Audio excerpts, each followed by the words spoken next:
Gentlemen, what is next for the Gen Zs and millennials, particularly as far as the protest and the movement is concerned?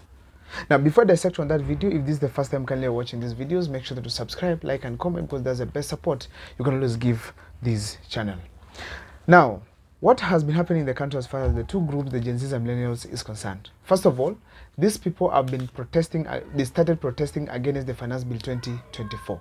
This bill was introduced when the president was just about to leave for the United States of America for a state visit. During this time, the president used 200 million shillings to go and procure an aeroplane, a private jet, that took him there and returned him back to the country. Conversation went online where we had people talking about the jet, and actually finally the president talked about it on Twitter, X, came back to Kenya, still had to address about that issue because it was really touching the people, because they felt like this was a misuse of the taxpayers' money. Now, the introduction of the Finance Bill 2024 was just something that was pricking these people. It was something that also brought more harm, more pain to the people, because they felt like, okay, the government is spending more money as they're taking more money from us. That is very wrong. So therefore, people started rejecting the Finance Bill 2024. The campaign went on online, particularly on X. People went on Twitter, TikTok. People went on Facebook, people went on other platforms to talk about the Finance Bill 2024. Guys went and analyzed and checked some of the punitive measures that have been put there, and people wholly, particularly the Gen Zs and millennials, rejected the Finance Bill 2024. These people started talking in churches. From media, they went to churches. They went to protest, peaceful protest. They proceeded to other protests. But despite of all those protests that happened until shootings were done in Parliament, members of Parliament went ahead to vote yes, which was against the people's wishes in the ground and in the streets.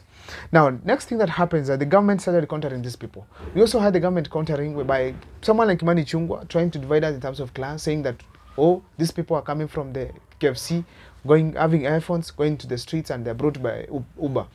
While now it was trying to divide that those people who are going to the streets are rich, and those who are in the villages are not participating in the millennial and the Gen Z movement.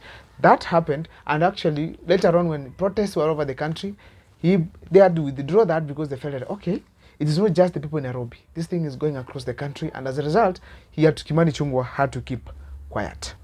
The next thing, the protest happened, and we had so many things happening, particularly the deaths that occurred in the country and the injuries, which was very sad.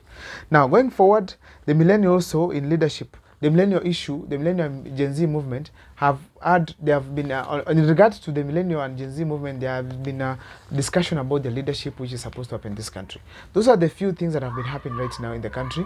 But we are saying now, what is next for these gentlemen and women who are participating in the protest? First of all, they have to devolve the government, they have to devolve the movement to the counties, so that you can have our counties being checked and ensuring that they are doing what is rightfully right for the people of Kenya, particularly in those specific counties. We should have these people work just like you expect Ruto and his cabinet and other people in the National Assembly, in the national government, to work and deliver for the people of Kenya.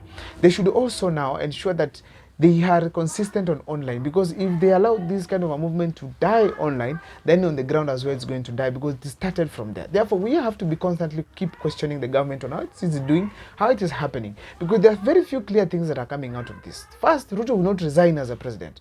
Secondly, it's not going to be easy to remove Ruto from presidency. Thirdly, there's no reason how it's taking us to go and remove Ruto from presidency, because one of the things that brought us in the streets, it is the Finance Bill 2024, which was turned down by the National Assembly, which was done by the president, particularly when he said he's not going to sign. So therefore, there's no calling, there's no serious thing that is taking place in the street, and that calls for now constant online criticism, particularly to the government projects and the policies that are coming up, so that we can have proper governance in the country. Why am I saying so? The cause of the Gen Zs and millennials, it is something that's supported by all groups in the country, including the police. People are supporting the Gen Z and the millennials because it is going to change this country. And that has reflected clearly from the MPs in Parliament, particularly the senators, who are saying no to the increment of salaries because it's not the right time. That is the conversation we've been asking the members of Parliament, the Senate, and any other state officer to consider, because it is right for this nation. Now, that's my video there and there. Kindly, if this is the first time once again you're watching our videos, make sure that you subscribe, like, and comment, because that's the best support you can always give this channel. See you next time.